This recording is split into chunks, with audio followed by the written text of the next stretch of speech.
कांग्रेस के नेताओं को मोदी से नफरत है। ये लोग मेरी कब्र खोदना चाहते हैं। मेरी मां को गाली देने से भी उनको कोई परहेज नहीं है।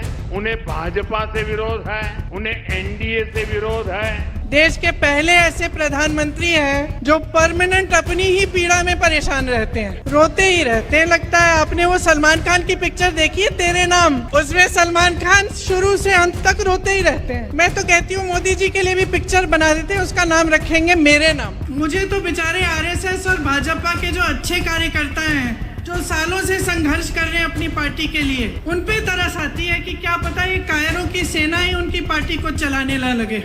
विश्व प्रसिद्ध महान अभिनेता श्री शिवराज चौहान उर्फ मामा जी, एक्टिंग में तो अमिताभ बच्चन के कान काट ले, लेकिन जब काम की बात होती है तो फट से असरानी का रोल पकड़ लेते हैं। और मोदी जी का तो आप पूछिए ही मत। मोदी जी का क्या कहना, देश के पहले ऐसे प्रधानमंत्री हैं जो परमानेंट अपनी ही पीड़ा में परेशान रहते हैं। कर्नाटका गए, बड़ी लंबी लिस्ट ले गए कि भाई मुझे इतनी गालियां दी हैं, यहाँ भी कहने लगे मुझे इतनी गालियां दी हैं, रोते ही रहते। लगता है आपने वो सलमान खान की पिक्चर देखी है तेरे नाम, उसमें सलमान खान शुरू से अंत तक रोते ही रहते हैं। मैं तो कहती हूँ मोदी जी के लिए भी पिक्चर बना देते हैं, उसका नाम रखेंगे मेरे नाम। वैसे एक बात है, मोदी जी ना आदमी की पहचान में टॉप क्लास है। दुनिया भर के गद्दारों और कायरों को इकट्ठा करके अपनी पार्टी में ले लिए। मुझे तो बेचारे आरएसएस और भाजपा के जो अच्छे कार्यकर्ता हैं, जो सालों से संघर्ष कर रहे हैं अपनी पार्टी के लिए, उन पे तरस आती है कि क्या पता ये कायरों की सेना ही उनकी पार्टी को चलाने ना लगे। ये है हालात। अब मजाक एक तरफ, आपके काम की बात करते हैं। देखिए, मैं आपसे एक सीधी सी बात कहती हूँ। हम मध्य प्रदेश में हैं, बगल में छत्तीसगढ़ है, वहाँ कांग्रेस की सरकार है, यहाँ भाजपा की सरकार है। तो देखते हैं भाई आपकी सरकार ने क्या किया, छत्तीसगढ़ की सरकार ने क्या किया। और देखते हैं का मतलब ये नहीं है कि प्रियंका गांधी स्टेज पे खड़ी है, कह रही है तो आप मान जाए। मत मानिए, आप खुद पता करिए। कोई छत्तीसगढ़ में रहता है, राजस्थान में रहता है, कांग्रेस में के किसी अन्य प्रदेश में रहता है, तो आप खुद पता कर लीजिए वहां की परिस्थितियां क्या है। मेरी बातों पे मत चलिए, मेरा काम है आपको बताना, मैं बताऊंगी। देखिए, छत्तीसगढ़ में किसानों के कर्ज माफ हुए। मैंने आपसे कहा कि धान 2600 रुपए का, हम 2600 हो गया है, अब पहले 24 था, अब 2600 हो गया है। 2600 में खरीद रहे हैं।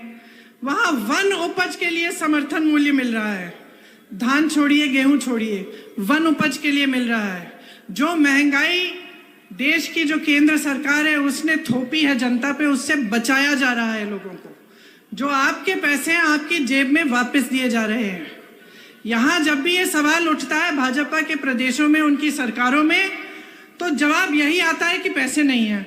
आप ओपीएस को देखिए, कांग्रेस के हर प्रदेश में आज ओपीएस लागू है। हमने ओपीएस लागू किया, वहां उन्होंने पैसे रोक रखे हैं छत्तीसगढ़ में, कि जब हम लागू कर भी रहे हैं तो वो कह रहे हैं हम नहीं देंगे। क्यों?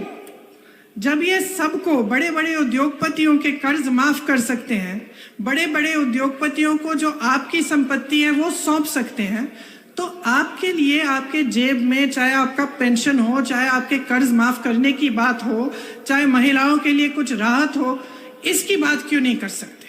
ये क्यों नहीं कर सकते हैं? अब आप बताओ, आपके इलाके में पता नहीं आवारा पशु का है कि है समस्या, खेतों में है कि नहीं है? है। चलो, यूपी में बहुत है, यूपी में बहुत है, और पूरे मध्य प्रदेश में जहां जहां मैं गई हूं वहां बहुत समस्या है। तो अब हम देखते हैं कि भाई आपकी सरकार ने क्या किया। कुछ नहीं किया इसको सुलझाने के लिए। और जो छत्तीसगढ़ की सरकार है कांग्रेस की, उन्होंने देखा कि देखो ये बड़ी समस्या है, इससे किसान जूझ रहा है। रात को आवारा पशु आता है, खेत खा जाता है, तो महिलाएं दिन भर खेती के पहरेदारी करती हैं और रात को किसान जाता है वो बेचारा बैठा रहता है पूरी रात। तो हमने सोचा कि किस तरह से इस समस्या को सुलझाया जाए। तो क्या किया उन्होंने, हजारों गौठान बना दिए। और उन गौठानों, ये ऐसे गौठान नहीं है जैसे इधर उधर दिखते हैं कि गौ माता को वहां छोड़ दिया, पानी नहीं है, चारा नहीं है, छत नहीं है और वहां पड़ी रहती है, ऐसे गौठान नहीं।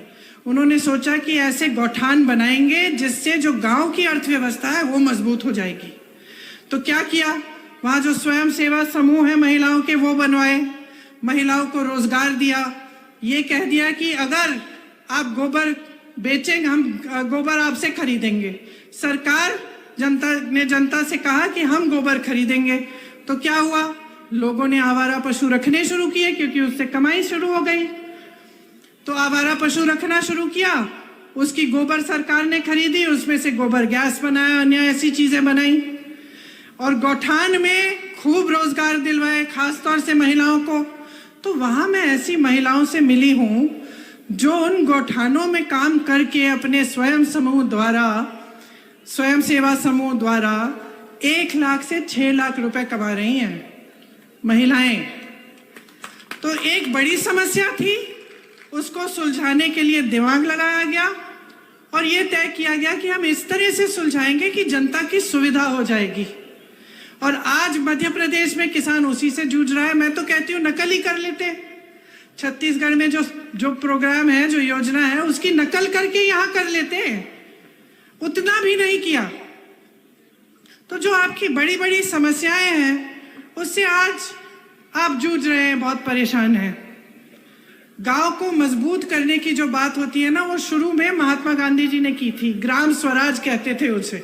कहते थे कि जब तक ग्राम स्वराज पूरी तरह से नहीं होगा तब तक ये देश पूरी तरह से स्वतंत्र नहीं हो सकता, ये कहते थे गांधी जी। तो जो कांग्रेस की सरकारें हैं वो चाहते हैं कि ग्राम में मजबूती आए, गांव में, मतलब जो गांव का गरीब है उसे ग्रामीण रोजगार भी मिल जाए, उसे पलायन करने की जरूरत ना हो। तो इसीलिए मनरेगा जैसी स्कीम कांग्रेस पार्टी लाई थी। आप जानते हैं कि मनरेगा की स्कीम से आपको ग्रामीण रोजगार मिलते थे। खेती किसानी पर और जोर डाला ताकि आपको समर्थन मिले, सरकार मदद करे, आपकी सहायता करे ताकि आप कमा पाए अपनी खेती से। आज छत्तीसगढ़ में ये स्थिति है कि जो पलायन करके चले गए थे, जिनको रोजगार नहीं मिल रहा था भाजपा के शासन में, और वो चले गए शहरों में कि भाई रोजगार वहां अच्छा मिल जाएगा, वो वापस आ रहे हैं। किसानी में जो रोजगार है वो बढ़ रहे हैं छत्तीसगढ़ में। और ये सिर्फ छत्तीसगढ़ की स्थिति नहीं है, ये राजस्थान, हिमाचल प्रदेश, कर्नाटका, जहां जहां हमारी सरकारें हैं वहां हमारी पूरी कोशिश ये है कि पंचायत मजबूत हो, गांव मजबूत हो, ग्रामीण रोजगार मिले, आपके लिए सुविधा हो। बेरोजगारी जो है बहुत बढ़ गई है पूरे देश में। 45 सालों में सबसे ज्यादा बेरोजगारी आज है देश में, भाजपा के राज में। जी आके दे दीजिए, आ जाइए।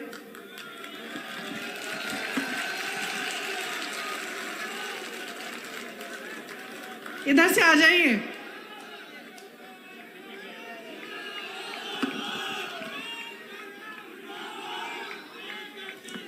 अब आपकी यहां मध्य प्रदेश की क्या स्थिति है? जैसे मैंने कहा, तमाम सरकारी पद खाली हैं, परीक्षाओं में घोटाले पे घोटाला हो रहा है। 3.5 साल में 21 रोजगार दिए हैं आपको, और रोजगार आखिर ये देंगे कहां से? जो बड़ी बड़ी कंपनियां थी सारे अपने दोस्तों को इन्होंने पकड़ा दी हैं। मोदी जी ने जो बड़ी बड़ी सरकारी कंपनियां थी वो, और जो जहां से रोजगार मिलता था, जो हमारे बंदरगाह है, जो हमारे एयरपोर्ट है, जो हमारे हवाई अड्डे हैं, सब अपने बड़े बड़े उद्योगपति मित्रों को दे दिए। तो वहां से तो रोजगार आना नहीं है। फिर लोग खेती में रोजगार मिल जाता था। अब किसान को इतना परेशान कर रखा है महंगाई से, और इनकी सहायता करने के बावजूद इनको और परेशान किया हुआ है। तो खेती से नहीं मिल रहा है रोजगार। अच्छा, फिर रोजगार मिलता था छोटे उद्योगों से, जो जैसे यहाँ दुकान है ये छोटे छोटे जो उद्योग दिख रहे हैं, यहाँ दुकान दिख रहे हैं, इनमें से रोजगार मिलता था। आपने नोटबंदी थोप दी, उसके बाद आपने जीएसटी डाल दी, बीच में कोरोना आ गया। दुनिया भर में जहाँ जहाँ कोरोना था, दुनिया भर में छोटे दुकानदारों की, छोटे उद्योगपतियों की मदद की गई थी, ताकि वो जो कोरोना में जो उन्होंने पैसे नहीं बनाए, जो नहीं बना पाए, उनकी थोड़ी राहत हो जाती और जो रोजगार थे वो बने रहते। ये भी नहीं किया। तो जहाँ जहाँ से आपको रोजगार मिलना था वहाँ मुश्किलें हैं और रोजगार नहीं मिलता।